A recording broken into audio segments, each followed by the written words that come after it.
Hey guys, it is me again, and we are back for another month of Humble Choice. As always, I am not affiliated, they don't know who I am.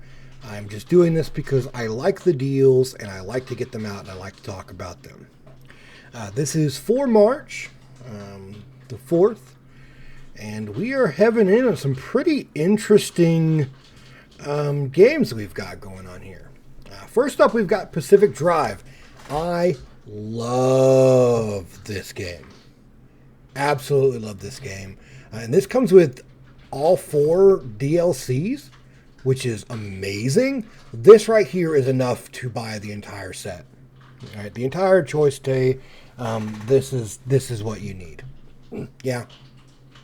So if you don't know, Pacific Drive is a first-person kind of survival game where you're really tied to your car. It's kind of like proto-futuristic, proto-past in a way,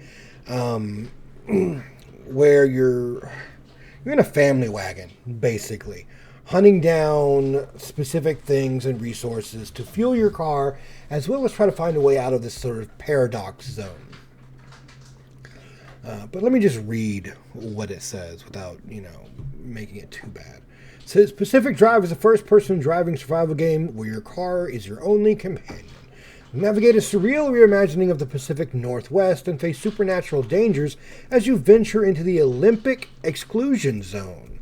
Each incursion into the wilderness brings unique and strange challenges as you restore and upgrade your car from an abandoned garage that acts as your home base. Gather precious resources and investigate what's been left behind in the zone. Unravel a long-forgotten mystery while learning exactly what it takes to survive in this unpredictable, hostile environment. The game is just absolutely well done, really well crafted, and the graphics are amazing. I do have a video up on the site if you guys like to check that out as well. You can see it at any time. Next up, we have Homeworld 3. I don't know if I have this game or not. Homeworld 3 is a tactical and beautifully wholly unique. The Game of the Award-winning sci-fi RTS returns with Homeworld 3. Assume control and battle through fleet combat in dazzling, fully 3D space, while the award-winning story unfolds on a galactic scale. Strategic freedom is yours. Hulking space derelicts called megaliths bring 3D terrain into the classic Homeworld battle space. Use the crumbling remains of an ancient civilization to funnel foes into a brilliant ambush or hide your fleet from powerful enemies.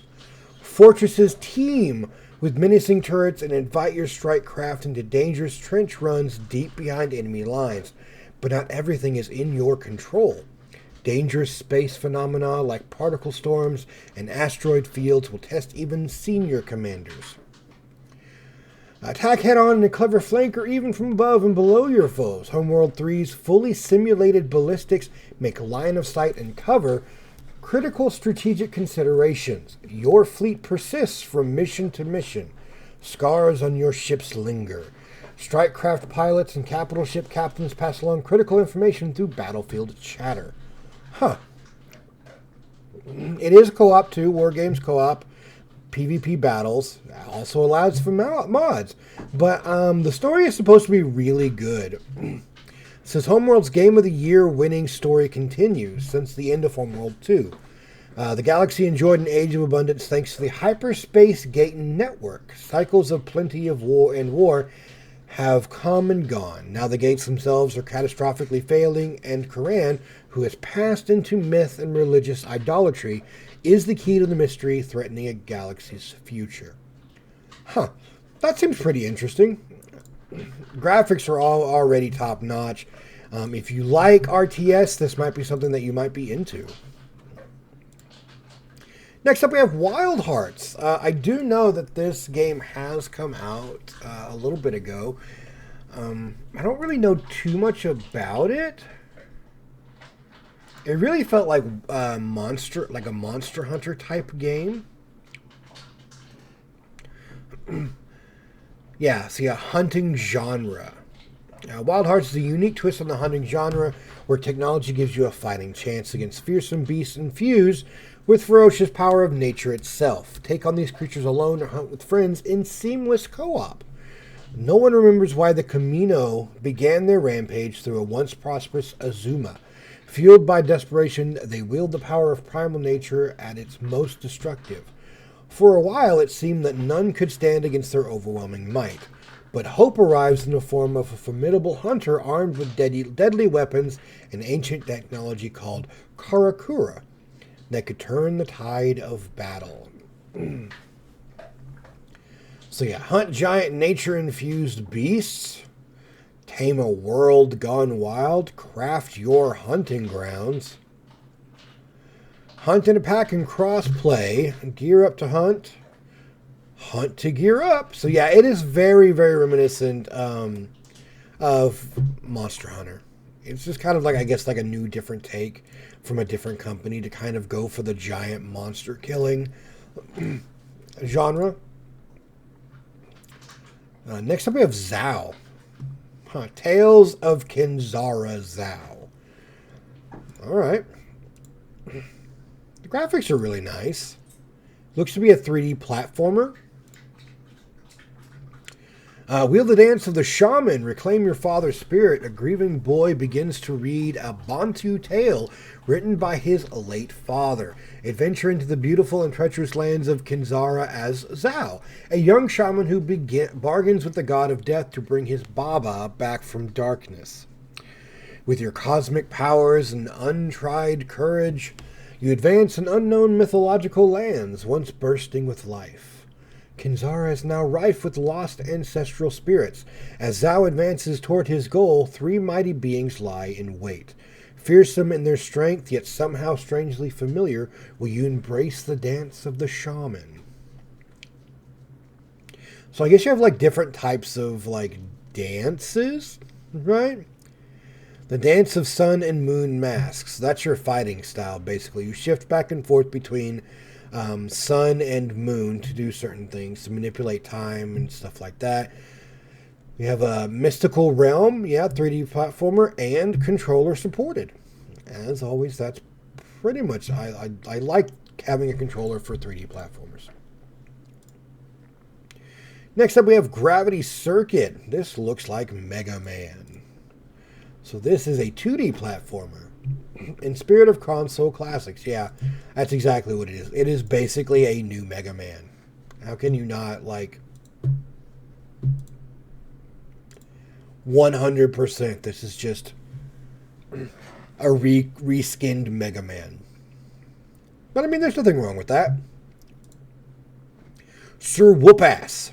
This is a multiplayer game, obviously. Many are the tales of heroism and grandeur, of saving the princess and being rewarded her hand and half the kingdom in marriage. This is not them. You are Sir Whoop-Ass, a valiant knight with a heart of gold, and also the accidental architect of absolute anarchy and chaos in a once perfect world. Though through a series of poor life choices, you've managed to set loose disarray on the world, and now it's up to you to fix it by knocking your arch nemesis, the Immortal, into the middle of next week. It is a hack and slash. Like a comedy-based hack and slash, it looks like.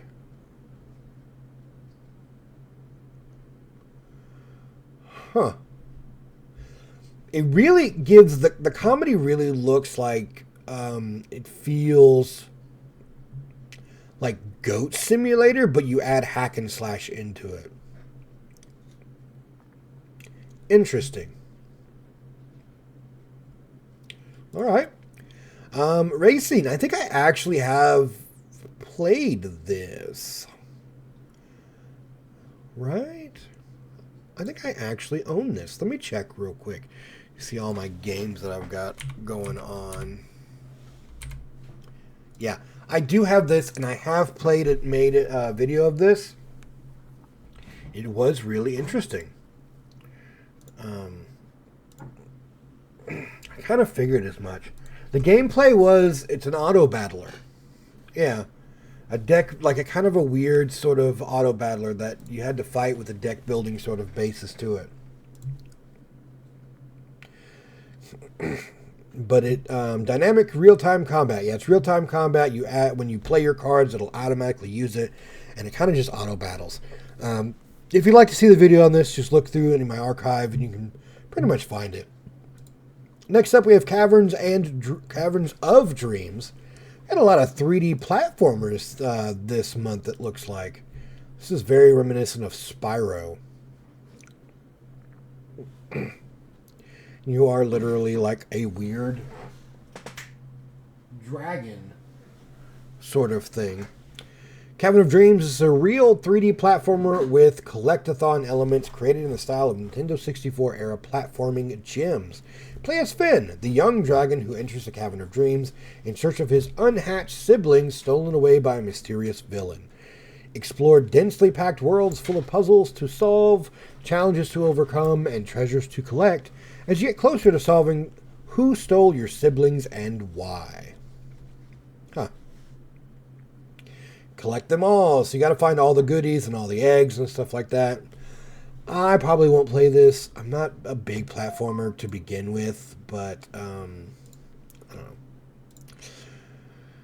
Well, those are all the games so far. Pacific Drive, definitely a must pick up if you are a fan of survival games. Yeah, it has a great story. The gameplay is pretty good.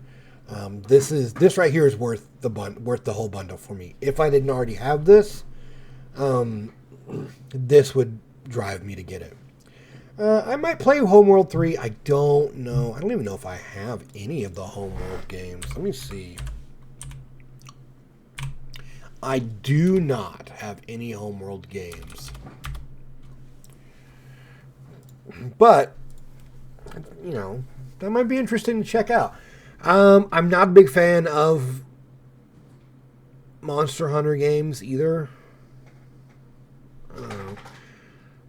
Big monster, big weapons, no real story except just continually hunting and killing. Not really my thing. I like good stories. Or quick gameplay, you know. Sir Whoop-Ass. Looks interesting, looks fun. I might try it. I don't know. Let me know what you guys think on the games that you're really wanting to play this month. The charity is care.org. It is a long-running charity that saves lives and helps millions of people find the way to a better life worldwide. Not bad. So, I mean, one really heavily good game out of this month, I feel like, is the only great aspect for this month. So, that's my choice. Out of all this, Pacific Drive is a must-have. Great game. And I'll see you in the next one.